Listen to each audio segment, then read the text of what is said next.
अस्सलाम वालेकुम। हाँ जी वीरों, क्या हाल ने? खैर खरी तो सारे दी जनाब। वो जितने यूट्यूब वाले भरा सन पे वेखते हैं सारे जनाब अस्सलाम वालेकुम। ते जनाब वो मैसेज एक छोटा जिहा अपने 3 भरावां आस्ते। उस तो पहल जनाब तुसी मेहरबानी करो बस साढ़े इस चैनल नूं सबसक्राइब करो तो बैल आइकन नूं प्रेस करे जनाब। चकवालियां वीरां दा सारेयां नूं सलाम। ते जनाब असां यूट्यूब ते वेखदे रहने बस साढ़े 3 भरा न एन भी पाकिस्तानी।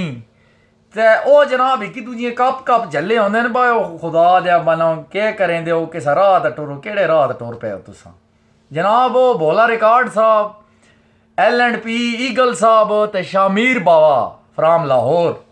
यार मेहरबानी करो कुछ खुदा दा खौफ खाओ तुसी एक ही दे सकदे हो। ठीक है तुहाडे शहर मुख्तलिफ होने एक ही दे सकदे हो। कुछ बंदा अपने अकला नाल इस्तेमाल करदा बहुत तो दुश्मन वेखो वो तुहानू हर पल्लो घेर के लगाउंदा पिया तो तुसां जनाब एक ही दूजे दे पूछल नाप के पटेंदे हो भाई कोई गल है करने वाली। एक प्यादा छोले काग मैं नहीं काटदे सा, दूआ जनाब कदी बिरयानी दी हत्थी पैवा तो कदी केह् पिया करेंदा ते त्रीजे बावे होरी कदी किस कॉलेज की सख्ती आंदी होंदी ते कदी किस कॉलेज केह् पे करेंदे हो यारा।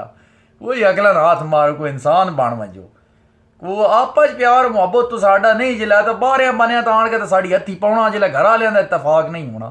कोई इंसान बनो तो की जाई आ वजो। मेहरबानी करो तुस सारियां दी बड़ी मेहरबानी।